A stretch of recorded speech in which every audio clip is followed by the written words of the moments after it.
میں میرے نبی نے فرمایا جب جہنم کو لایا جائے گا اور ایک چیخ مارے گی، کوئی کسی کو یاد نہیں کرے گا، سب بھول جائیں گے۔ ہر ایک کی زبان کے آپ نے مشہور لفظ سنا ہوگا، نفسی نفسی۔ جب جہنم آئے گی تو ایک چیخ مارے گی اور کئی بلین فرشتے اس کو پکڑ کے لا رہے ہوں گے اور وہ ان کے ہاتھوں سے نکل رہی ہوگی اور اس کی آگ کے شعلے اور اس کا دھواں اور اس کی چیخ اور اس کی آواز۔ تو جب وہ قریب آئے گی تو اس کے آواز پر سارے مرد عورت زمین پر گریں گے اور سب کہیں گے یا رب نفسی نفسی، یا رب نفسی نفسی، یا رب نفسی نفسی، یا اللہ میری جان، ماں نہیں، ابا نہیں، بیوی نہیں، بچے نہیں، بھائی نہیں، میری جان۔ چلو میں تو آپ عام لوگ ہیں، انبیاء نبی کہیں گے یا اللہ میری جان، ابراہیم خلیل جیسے کہیں گے یا اللہ میں کسی کا سوال نہیں کرتا، باپ کا بھی نہیں کرتا، میری جان، اور عیسیٰ علیہ السلام جیسی ہستی کہیں گے یا اللہ میں اپنی ماں مریم کا بھی سوال نہیں کرتا، میری جان میری جان۔ عیسیٰ علیہ السلام سے لے کر آدم علیہ السلام تک نفسی نفسی، نوح علیہ السلام نفسی نفسی، یحییٰ زکریا باپ بیٹا ہیں لیکن نفسی نفسی، سلیمان داؤد باپ بیٹا ہیں لیکن نفسی نفسی، یوسف یعقوب باپ بیٹا ہیں لیکن نفسی نفسی، یعقوب و اسحاق باپ بیٹا ہیں لیکن نفسی نفسی، اسحاق ابراہیم باپ بیٹا ہیں لیکن نفسی نفسی، اسماعیل ابراہیم باپ بیٹا ہیں لیکن نفسی نفسی۔ یہ نبیوں کا حال ہے، میرا کیا حال ہوگا؟ لیکن اسی ہنگامے میں جب ہر مرد عورت کہے گا نفسی نفسی، ایک آواز ابھرے گی امتی امتی، ایک آواز آئے گی امتی امتی، ایک دکھ بھری ایک درد بھری آواز آئے گی امتی امتی۔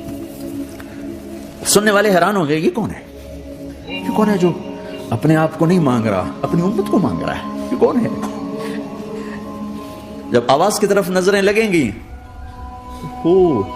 یہ تو محمد رسول اللہ ہے، جھولی پھیلی ہوئی ہے، ہاتھ اٹھے ہوئے ہیں، اے رب میری امت۔ کون سی امت ساری زندگی شراب بیچتے رہے؟ کون سی امت ساری زندگی ڈرگز بیچتے رہے؟ کون سی امت ساری زندگی زنا کرتے رہے؟ کون سی امت ساری زندگی ظلم و ستم کے پہاڑ توڑتے رہے، ساری زندگی جوا کھیلتے رہے؟ آپ تو کہتے دفع ہو جاؤ، میری نظروں سے دور ہو جاؤ، نہ تمہیں میری عزت کا خیال نہ میری نسل کی قربانیوں کا خیال، میرے معصوم بچے نیزوں پہ چڑھ کے اس کے دین کے تم چند پونڈوں پہ کیا ظلم ڈھا کے آئے ہو؟ دفع ہو جاؤ یا اللہ انہیں جہنم میں ڈال۔ یہ کہنے کا موقع تھا، میں قربان جاؤں اس نبی رحمت پر، اس کامل اکمل نبی پر، اس ہادی رہبر پر۔ میں کہاں سے الفاظ لاؤں ان کی تعریف کے لیے؟ دو ہستیوں کا حق نہیں ادا کیا جا سکتا، ایک اللہ ایک اللہ کا رسول۔ ہر ایک کا حق ادا ہو سکتا ہے، اللہ اور اس کے رسول کا حق نہیں ادا ہو سکتا۔ وہ کہتے ہیں اللہ ان کو آگ میں ڈال دے، انہوں نے نہ مجھے دیکھا، نہ میرا گھر دیکھا، نہ میرے پیٹ پہ پتھر دیکھے، نہ میرا راتوں کو تڑپنا دیکھا، نہ میرا مچلنا رونا دیکھا، نہ احد میں ٹوٹے دانت دیکھے، نہ طائف میں بکھرا خون دیکھا، نہ کربلا میں اولاد کے سر نیزوں پہ چڑھے دیکھے۔ دفعہ دور کر دے میری آنکھوں سے، میں قربان جاؤں اس نبی رحمت پر۔ کہہ رہے ہیں یا اللہ میری امت، یا اللہ میری امت، یا اللہ میری امت، یا اللہ میری امت۔ نہ یہاں بھلایا نہ وہاں بھلایا۔ آپ کے لیے ممبر آئے گا، میرے حبیب بیٹھو، تو آپ کہیں گے اب مجھے خیال آئے گا اگر میں بیٹھا تو یہ مجھے لے کے جنت میں نہ چلا جائے، اور اللہ کہہ رہا بیٹھو تو میں کیا کروں گا؟ میں خود زمین پہ کھڑا رہوں گا، ممبر پہ ہاتھ رکھ دوں گا، کیا اللہ تیری مان لی؟ میں ہاتھ رکھا ہوا ہے، لیکن میں بیٹھوں گا نہیں کہ میں اپنی امت کا آخری حساب کروا کے جاؤں گا، ایسے نہیں جاؤں گا۔ آؤ بھائی، ہمارا نیا سال ہمارا سال تو محرم سے شروع ہوتا ہے، ویسے تو جنوری بھی اللہ کا، محرم بھی اللہ کا، سورج اللہ نے بنایا تو جنوری فروری بھی اللہ کا، اور چاند اللہ نے بنایا تو محرم ربیع الاول بھی اللہ تعالیٰ کا، دونوں ہی اللہ کے ہیں۔ کسی نے یہ لے لیا، کسی نے وہ لے لیا۔ ہم نے چونکہ چاند کا کیلنڈر بنایا تو ہمارا تو اب سال شروع ہو رہا ہے، ہمارا تو نیو ایئر اب ہے، ہمارا نیو ایئر رونے سے شروع ہوتا ہے۔ کیسا اللہ نے نظام بنایا؟ کسی اور مہینے میں یہ واقعہ ہو جاتا، نہیں سال کے شروع میں یہ واقعہ رکھا ہے کہ ہر ایک کو پتا چلے کہ ہاں نیا سال خوشی منانے کے لیے نہیں ہوتا، نیا سال آخرت کی تیاری کے لیے ہوتا ہے کہ ایک سال چلا گیا، ایک سال اور زندگی سے نکل گیا، اور بھی جلدی سے اللہ کو راضی کرنے کا کوئی کام کرنے کو، توبہ کرنے کو، اللہ کو راضی کر لیں۔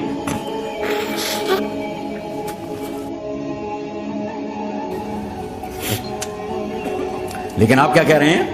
یا رب امتی امت، یا رب امتی امت، یا اللہ میری امت، یا اللہ میری امت، یا اللہ میری امت۔ اور ایسی شفقت و محبت آپ کہیں گے یا اللہ یہ میری امت کا حساب میرے حوالے کر، میں لوں گا، تو نہ لے، میں لوں۔ تو اللہ تعالیٰ فرمائیں گے آپ کیوں لینا چاہتے ہیں؟ کہیں گے میں اس لیے لینا چاہتا ہوں کہ ان کے جتنے عیب ثواب ہیں نا وہ کسی کو پتہ نہ چلے، تو میرے سامنے آ جائیں تو ان کو شرمندہ نہ ہونا پڑے، تو میں قربان جاؤں۔ پھر وہ رب محمد ہے، اس نے اپنے حبیب کی لاج رکھنی ہے، وہ کہیں گے میرے محبوب اگر آپ ان کا حساب لیں گے اور آپ ان کے گناہ دیکھیں گے تو پھر ان کو آپ سے تو بڑی شرم آئے گی، نہیں میں آپ کو بھی نہیں دیتا, میں ان کا حساب پردے کے پیچھے لوں گا, کسی کو پتہ نہیں چلنے دوں گا.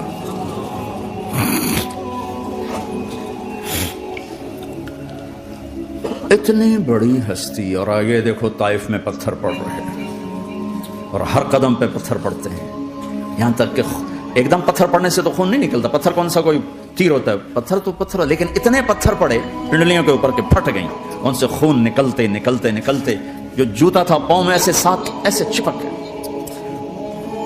اور ساری کائنات کے دلہا سردار بے ہوش ہو کے گرے.